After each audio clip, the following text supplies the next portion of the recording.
প্রতিদিনই ইট বসছে ইটের ওপর, তৈরি হচ্ছে বিশাল অট্টালিকা, সেতু কিংবা মেগা স্ট্রাকচার, কিন্তু নীরবে নগরায়নের এই গাঁথুনি মজবুত করে চলেছে সিমেন্ট। বলা হয় উন্নত দেশ হবার পথে বাংলাদেশের রপ্তানির টার্নিং পয়েন্ট হবে এই নির্মাণ উপকরণ। কিভাবে, সে খবর জানতেই আমাদের আজকের the business with Rahim Steel সাথে আছি আমি তৌহিদ হোসেন। দর্শক, এই বিষয়ে কথা বলতে আমরা আমন্ত্রণ জানিয়েছি লাফার্জ হোলসিম বাংলাদেশ লিমিটেডের marketing and commercial transformation director Asif ভুইয়াকে। আসুন আমরা তাকে স্টুডিওতে স্বাগত জানাই।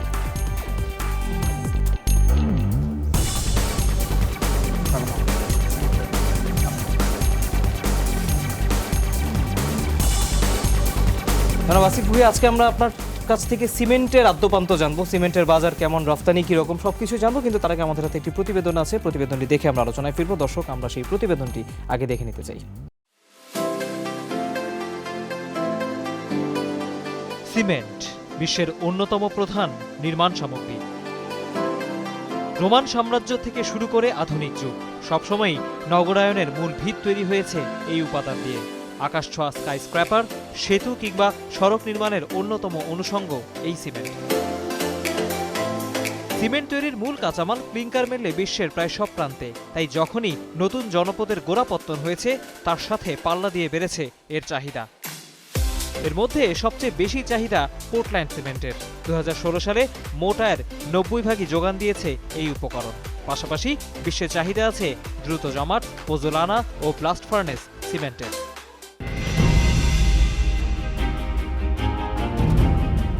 কিন্তু বিপত্তি আছে সিমেন্টের উৎপাদন নিয়ে। বলা হয় শিল্পায়নের কারণে বাতাসে যে পরিমাণ কার্বন ডাই অক্সাইড নিঃসরণ হয়, তার 7 ভাগই আসে সিমেন্ট কারখানা থেকে। অথচ বলা হচ্ছে মেগা স্ট্রাকচার নির্মাণের যুগে 2025 সালে বিশ্বের সিমেন্টের চাহিদা বাড়বে 8 ভাগ, যার বড় ক্রেতা হবে যুক্তরাষ্ট্র ও চীন। তাই কার্বন নিঃসরণ নিয়ে বরাবরই বাড়তি টাকা গুনতে হয়েছে সিমেন্ট উৎপাদকদের।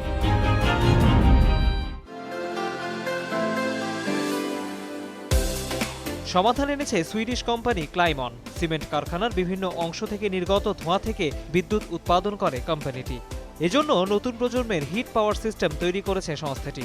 এতে প্রিহিটার, কংক্রিট কুলার কিংবা মূল চুল্লি থেকে নির্গত প্রায় 400 ডিগ্রি সেলসিয়াস উত্তপ্ত ধোঁয়া বিদ্যুতে রূপান্তর হয়। সেজন্য দরকার হয় 150 কিলোওয়াট ক্ষমতার কয়েকটি যন্ত্র। নির্গত ধোঁয়ার 50 ভাগই কাজে লাগাতে পারে এই হিট পাওয়ার সিস্টেম। সিমেন্ট কারখানার জন্য আশীর্বাদ হয়ে এসেছে ক্লাইম অনের এই সিস্টেম। পরিসংখ্যান বলছে, কোনো কারখানায় 1 মেগাটন সিমেন্ট উৎপাদন হলে তার ধোঁয়া দিয়ে তৈরি করা যাবে 3 মেগাওয়াট বিদ্যুৎ, যা দিয়ে আলো পৌঁছে দেওয়া যাবে 30,000 মানুষের ঘরে। দর্শক, আমরা প্রতিবেদনটি দেখে নিলাম। এবার আমরা আলোচনায় যাচ্ছি লাফার্জ হোলসিম বাংলাদেশ লিমিটেডের marketing and commercial transformation director Asif ভুইয়ার সাথে। জনাব আসিফ ভুইয়া, শুরুতেই যেটি জানতে চাই, বাংলাদেশের সিমেন্ট খাত প্রতিনিয়ত বড় হয়েছে, আমরা দেখেছি। একদিকে নগরায়ন হয়েছে, আমাদের অভ্যন্তরীণ খাতে কোম্পানির সংখ্যা বেড়েছে। শেষ পর্যন্ত আসলে কতটা গ্রোথ হলো এক, এবং চাহিদার কথা যদি বলি, সেই চাহিদাটি কি আসলে অভ্যন্তরীণ বাজারে বেশি, না হলে আমরা যে সিমেন্ট রফতানি করি সেদিকে বড় বাজার তৈরি হচ্ছে? আপনার অভিজ্ঞতা কি বলে? আপনাকে ধন্যবাদ। আমরা যদি বিগত বছরগুলোতে আমাদের ওভারঅল সিমেন্ট ইন্ডাস্ট্রির গ্রোথ ট্রেন্ডের দিকে তাকাই, তাহলে আমরা একটি আশাব্যঞ্জক চিত্র দেখতে পাই। এই মুহূর্তে এই industry as a whole double digit রেটে গ্রো করছে। কয়েকটা ইম্পর্টেন্ট ফ্যাক্টর আমাদের অবশ্যই কনসিডার করতে হবে, যেমন ম্যাক্রো ইকোনমিক গ্রোথ। আমরা জানি যে বিগত বছরগুলোতে আমরা কনসিস্টেন্টলি প্রায় 7-7.5% রেটে আমাদের প্রবৃদ্ধি হয়েছে, and this has been one of the fastest growing economies in the world. More importantly, জাতি হিসেবে আমরা এখন একটি পজিটিভ ডেভেলপমেন্ট ফেজের মধ্যে দিয়ে যাচ্ছি। আমরা যদি ইনফ্রাস্ট্রাকচার সেগমেন্টের কথা বলি, এনার্জি সেগমেন্টের কথা বলি, আমরা জানি যে অনেকগুলো মেগা প্রজেক্টে কাজ হচ্ছে। For instance, metro rail, Padma bridge, Padma rail link project, LNG terminal, পায়রা বন্দর। যখন এই ইনফ্রাস্ট্রাকচারাল শিফট বা ডেভেলপমেন্টগুলো হয়, বা যে কোনো জাতি বা দেশ যখন এক্সপিরিয়েন্স করে, তখন cement definitely plays a very important role. সেই পার্সপেক্টিভে এবং গ্রোথ ট্রেন্ড যেটা আমরা বললাম, ইন্ডাস্ট্রির এবং আমাদের ইকোনমির। সো সিমেন্ট ইন্ডাস্ট্রির জন্য considering the future growth and the potential আমরা একটি আশাব্যঞ্জক চিত্র দেখি। বাংলাদেশে এই মুহূর্তে আমাদের আরবান পপুলেশন যদি বলি ইটস 36% প্লাস, যেটা আমাদের পার্শ্ববর্তী দেশের চেয়ে বেশি। আমরা যদি সিমেন্ট কনজামশনের কথা বলি, পার ক্যাপিটা কনজামশনের কথা বলি, যেটা এখন পার ক্যাপিটা পার অ্যানাম প্রায় 120 থেকে 125 কেজি, যদি আমরা 20-22 বছর পেছনে ফিরে যাই, তো আজকের এই কনজামশন রেটটা আসলে সেই সময়ের চেয়ে প্রায় 5 গুণ, রাফলি 5 গুণ বেশি। বাট আমরা কি সিমেন্টে স্বয়ংসম্পূর্ণ আমাদের দেশের চাহিদা মেটানোর জন্য? আমরা স্বয়ংসম্পূর্ণ। আমাদের ইন্ডাস্ট্রিতে আমরা প্লেয়ার যারা আছি, আমাদের অ্যাকচুয়ালি ইনস্টলড ক্যাপাসিটি সেটার সাথে আমরা যদি আমাদের মার্কেটের এই মুহূর্তের মার্কেট ডিমান্ডের কথা চিন্তা করি, তাহলে ইনস্টল ক্যাপাসিটি প্রায় 30 থেকে 40% বেশি। সো যদি জিনিসটাকে পজিটিভলি দেখি যে আমাদের যে গ্রোথটা হচ্ছে ইনফ্রাস্ট্রাকচারে বা টোটাল ইকোনমিতে, সো আমাদের as a whole as a industry আমরা রেডি কিনা, are we equipped, are we ready to meet that demand what we foresee যে সামনের বছরগুলোতে। ইয়েস, সো আমরা সেই কনটেক্সটে আমরা এই সিমেন্ট ইন্ডাস্ট্রিগুলো তাদের ইনস্টল ক্যাপাসিটির কনসিডারেশনে আমরা অবশ্যই রেডি। আমরা যখন আমাদের সিমেন্টের খাত নিয়ে আলোচনা করি তখন আমরা প্রায় শুনতে পারি ক্লিংকারের একটি বড় জায়গা আছে, যে ক্লিংকার অনেক সময় পাওয়া যায় না, অনেক দেশ থেকে যেগুলো আমদানি করা হয় তারা সেটা বন্ধ করে দেয়, অথচ সিমেন্ট তৈরির মূল উপকরণ এটা। আপনারা এই জিনিসটা নিজেরাই নিজেদেরটা তৈরি করেন, এটা তো একদিকে আপনাদেরকে বাজারে আপনাদেরকে একটা সুবিধা হয়তো দেয় অন্য প্রতিযোগীদের তুলনায়, কিন্তু সেটা আপনারা আসলে সুবিধাটা পান কিনা, এক দামের ক্ষেত্রে বা অন্যান্য পার্সপেক্টিভে। দ্বিতীয়ত হচ্ছে যে আপনারা যখন বাংলাদেশে ব্যবসা করছেন চ্যালেঞ্জটা আসলে কোথায়? সেটা কি ক্লিংকারের চাহিদা বা সরবরাহের উপরে হয়, নাকি জ্বালানি বা অন্য কোনো সমস্যা আপনারা ফেস করেন? চ্যালেঞ্জ তো কয়েক রকম। যদি আমি ইন্ডাস্ট্রি লেভেলে বলি, তো যে কোনো ইন্ডাস্ট্রিতেই, সেটা আমাদের সিমেন্ট ইন্ডাস্ট্রি হোক, FMCG, you name any industry, so certain degree of challenges তো সবখানেই আছে।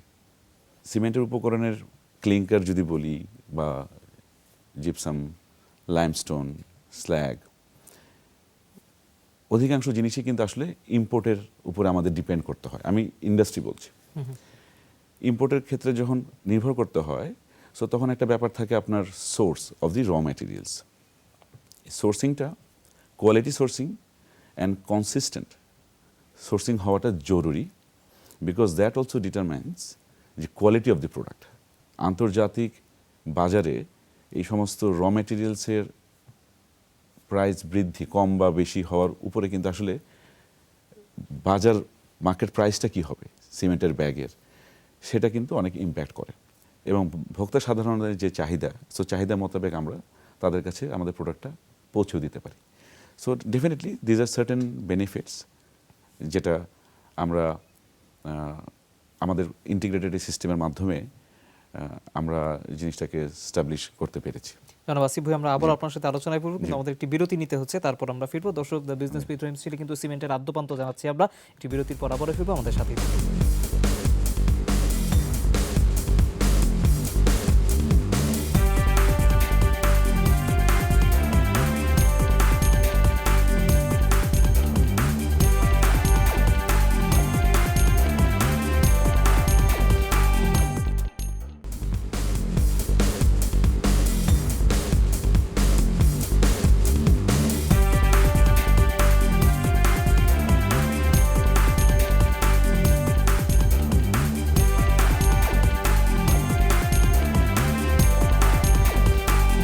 আরো একবার স্বাগত। আপনারা দেখছেন the business with Rahim still. আলোচনা চলছে বাংলাদেশের সিমেন্ট খাত নিয়ে। স্টুডিওতে আছেন লাফার্জ হোলসিম বাংলাদেশ লিমিটেডের marketing and commercial transformation director Asif Bhuiyan. আমরা আবারও আলোচনায় যেতে চাই। আমরা যখন সিমেন্ট উৎপাদনের কথা জানি, আমরা দেখি যে বেশিরভাগ ক্ষেত্রেই বেশিরভাগ কোম্পানি পোর্টল্যান্ড সিমেন্টটা বেশি উৎপাদন করেন। তো এটার চাহিদাই নিশ্চয়ই সবচেয়ে বেশি সেক্ষেত্রে, সেটা আমরা ধরে নিচ্ছি। কিন্তু অন্য অনেক ধরনের সিমেন্টও আমরা দেখতে পাই বিশ্ববাজারে আছে।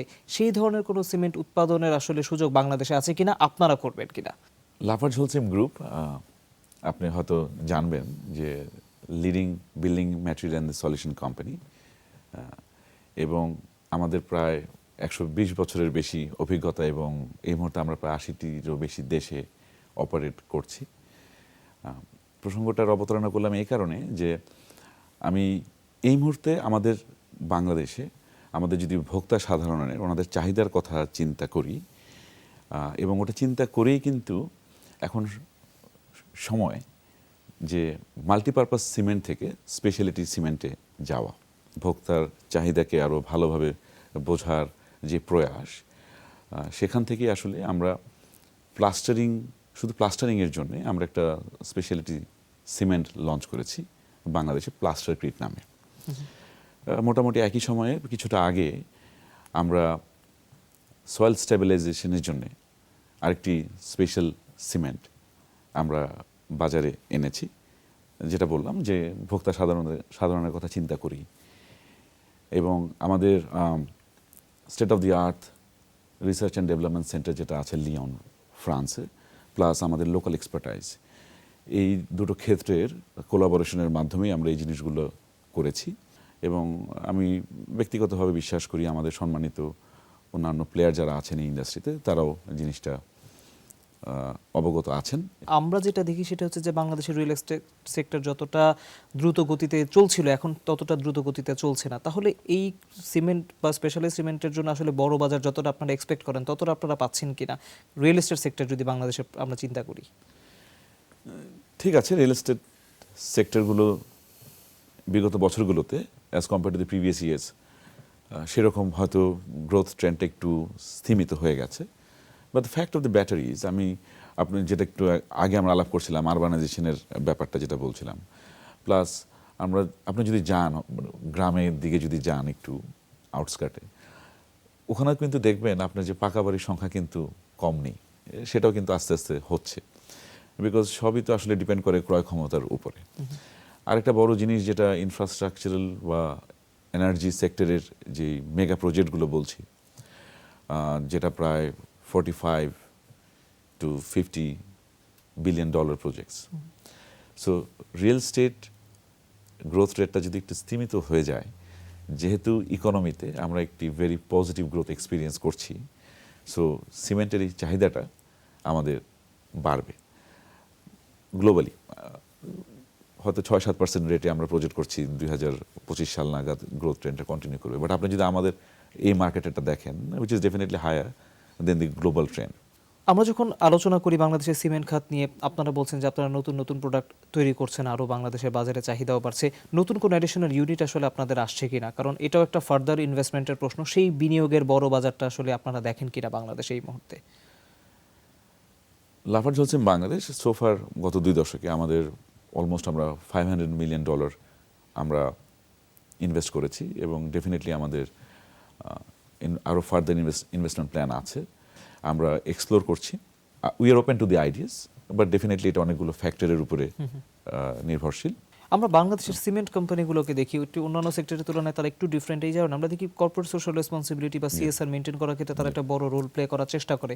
এটা আপনারা খাত ভিত্তিক এক ধরনের তাগিদ আছে কিনা আমি জানি না, বাট অভিজ্ঞতাটা আসলে কেমন সিএসআর এর জন্য কাজ করতে গিয়ে?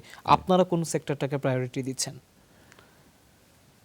আমাদের সিএসআর কর্মকাণ্ড যদি বলি, আমরা বেসিক্যালি আমরা কয়েকটা সেক্টরে আসলে কাজ করছি।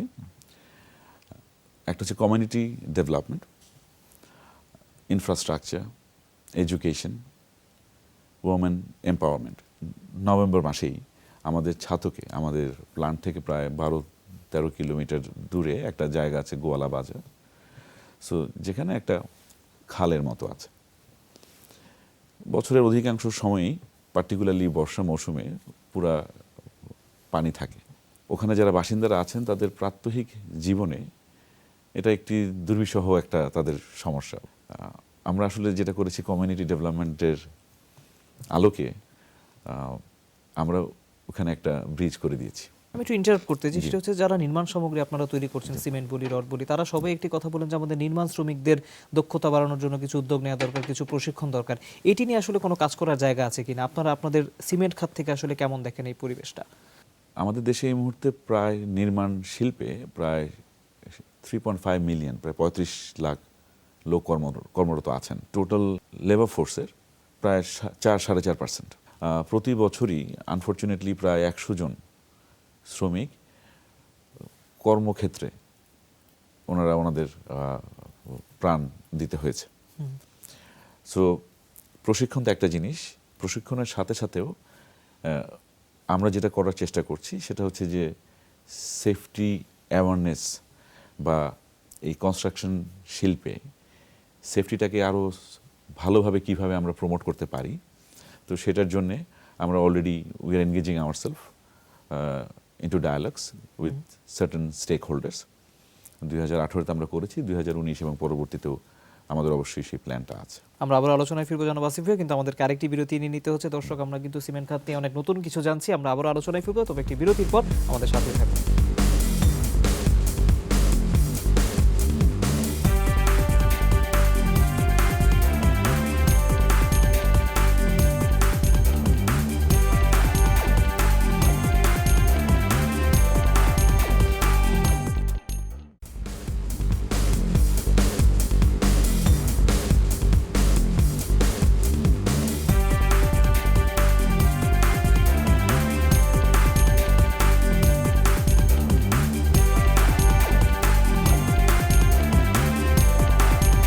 আরেকবার স্বাগত। আপনারা দেখছেন the business with Rahim still.